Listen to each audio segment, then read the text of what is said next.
Diwali vacation શરૂ છે ત્યારે પ્રવાસન સ્થળો મુલાકાતીઓથી ઉભરાઈ રહ્યા છે। જો કે આ વખતે પ્રવાસીઓની પસંદગી બદલાઈ છે। શિમલા કે દીવ નહીં પરંતુ પ્રવાસીઓની નવી પહેલી પસંદ બન્યું છે દમણ। છેલ્લા 6 વર્ષમાં દમણના દરિયા કિનારાની જે રીતે કાયાપલટ થઈ છે તેણે પ્રવાસીઓને મંત્રમુગ્ધ કરી દીધા છે। દમણની આ બદલાયેલી તસવીર હવે પ્રવાસીઓને પોતાની તરફ આકર્ષી રહી છે। દમણના ડેવલપમેન્ટના સુંદર દ્રશ્યો, સ્વચ્છ બીચ અને સુવિધાઓ પ્રવાસીઓને आकर्षे છે।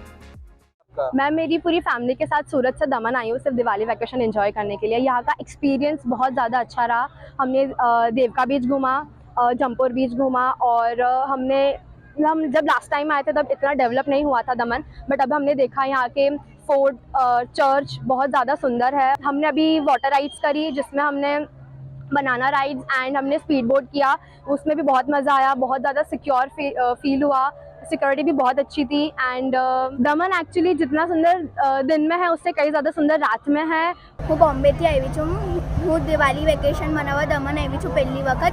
એમાં આજે અમે આટલી બધી રાઇડ્સ કરી રહ્યા, એમાંથી સૌથી વધારે મને મજા डिस्कोમાં આવી। दिवाली तो हमने सेलिब्रेट कर ली और आज हम इधर सब घूमने आए हैं। हमने अभी तक देवका बीच और जमपुर बीच सब घूम लिया है। यहाँ पे अब हम राइड्स करने आए थे जिसमें हमने बम्पर राइड्स की और हमने स्पीड बोट की जिसमें हमें बम्पर राइड्स में सबसे ज़्यादा मज़ा आई।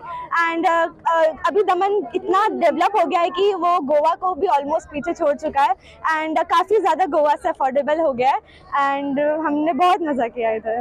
હું અને મારી ફેમિલી અહીંયા ફર્સ્ટ ટાઈમ દમણ આવ્યા છે।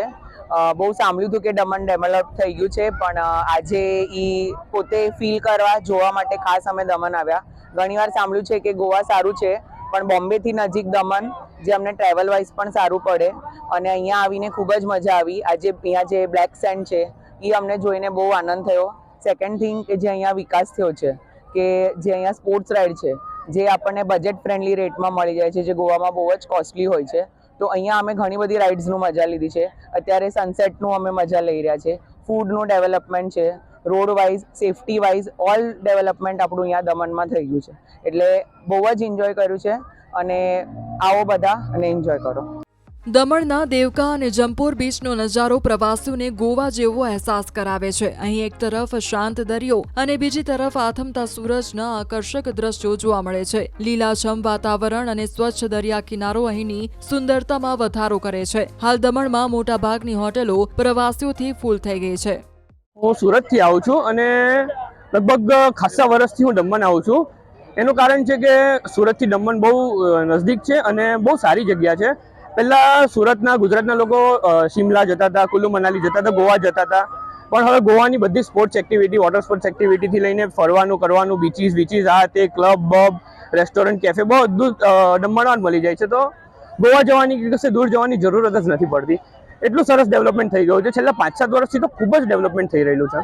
जो दमन का हमारा रिवर सी फ्रंट है, sorry, it's one of the best on the Indian coast. इतना अच्छा बीच जो कोस्ट बना है वो कहीं भी नहीं है।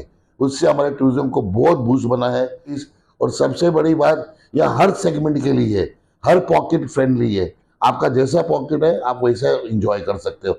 અમદાવાદમાં પણ સ્થાનિક પ્રવાસન સ્થળ પર ભીડ જોવા મળી રહી છે। દિવાળીના તહેવારો દરમિયાન અમદાવાદના કાંકરિયા લેક ફ્રન્ટ પર પણ મોટી સંખ્યામાં પ્રવાસીઓ ઉમટી રહ્યા છે। દિવાળીના તહેવારો દરમિયાન 3.25 લાખથી વધુ લોકોએ અહીંની મુલાકાત લીધી। કાંકરિયા લેક ફ્રન્ટમાં નવનિર્મિત બાલવાટિકા આકર્ષણનું કેન્દ્ર બની રહી છે। એક અંદાજ મુજબ એએમસીને 1 કરોડ 13 લાખની આવક નોંધાઈ છે। પ્રવાસીઓ અહીં કાંકરિયા સંકુલ, બાલવાટિકા, પ્રાણી સંગ્રહાલય સહિત જગ્યાની મુલાકાત લઈ રહ્યા છે।